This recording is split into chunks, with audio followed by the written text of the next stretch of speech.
Hey everybody, welcome back to the Mass Retirees Weekly Update. Today's Friday, April 9th. I'm Sean Duhamel.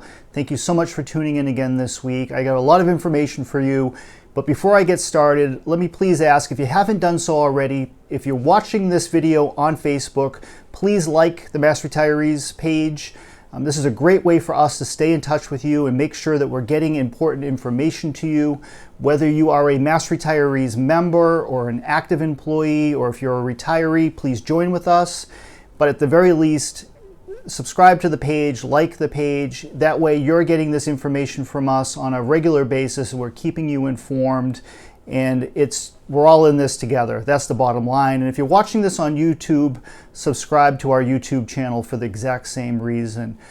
Before I get into a variety of different topics, let me say a special thank you to Congressman Richard Neal from here in Massachusetts.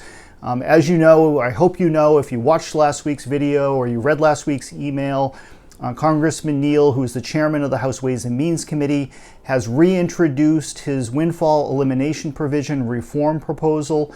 The new bill number is H.R. 2337. That's H.R. 2337.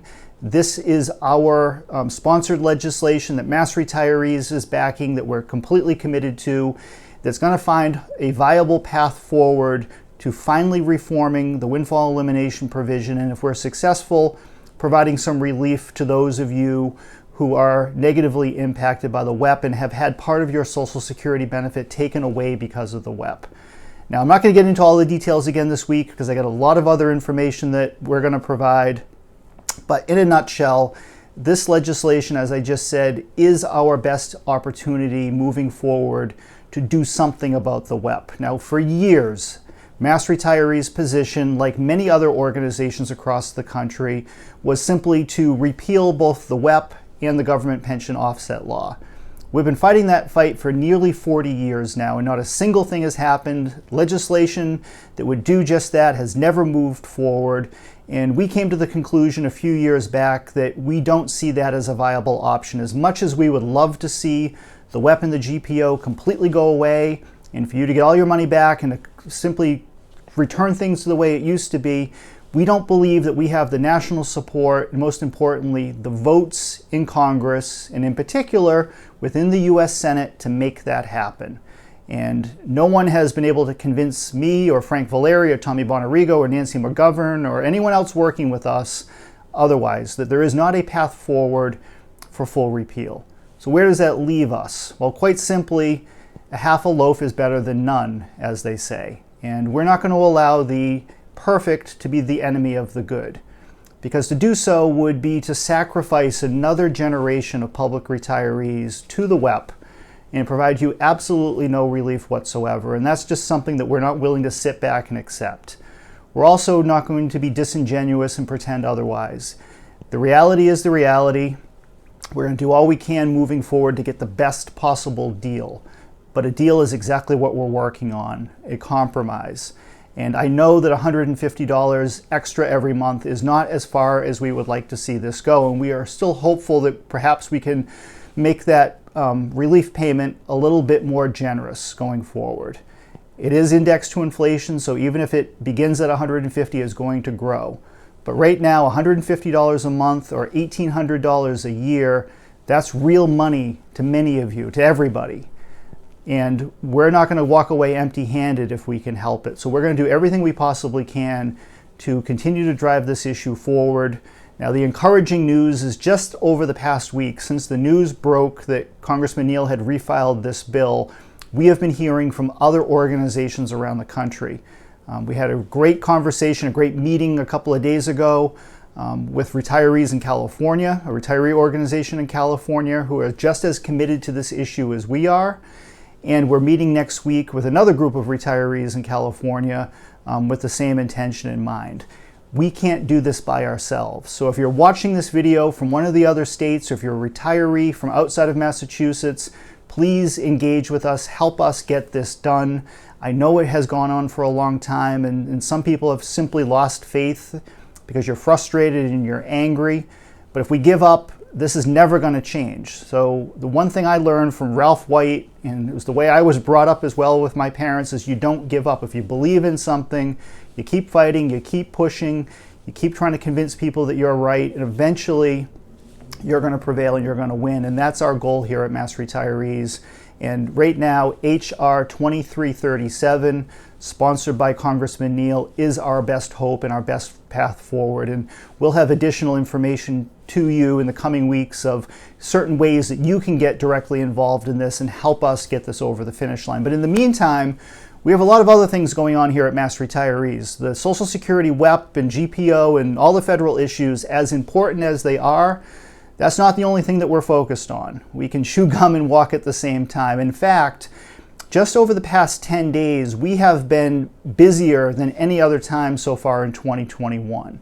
In the past 10 days, we've had 2 meetings with the State Group Insurance Commission. I want to thank Matt Vino and his senior staff at the GIC for giving us all of the time and attention over the past 10 days that you have. These 2 meetings have focused on health insurance benefits for non-Medicare eligible retirees, as well as life insurance benefits for state retirees and active employees. If you've been following these issues, you know it's something that we've been working on for a great deal of time to try to find a way to lower costs for our non-Medicare eligible retirees.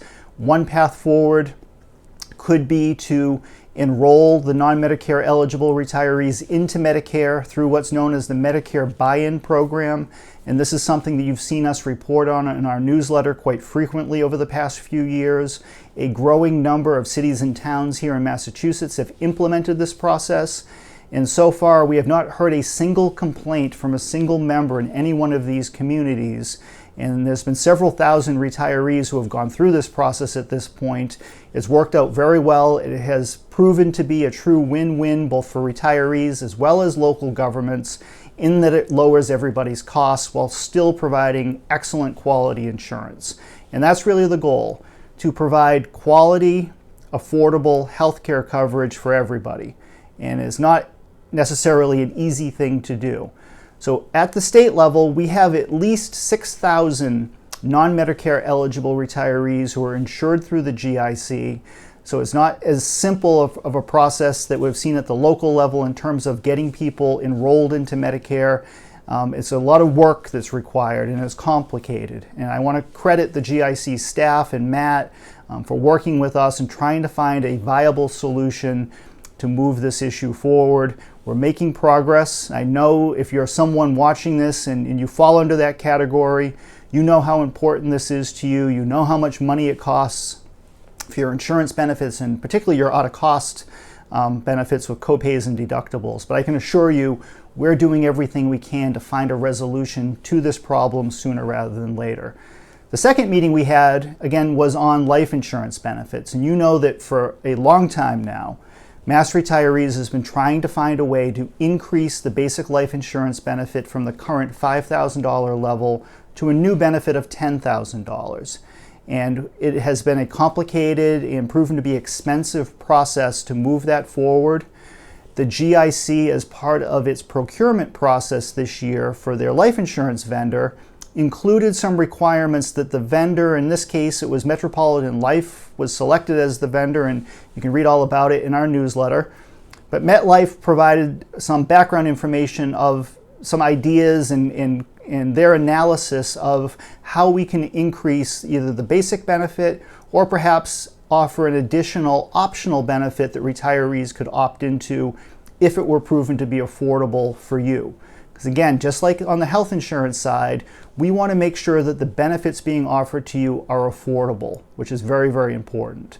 So we are working very closely with the GIC on both of these issues and on other issues of mutual concern to try to find some common ground and some common solutions that are workable and can be actually implemented by the GIC going forward that will provide a benefit for you.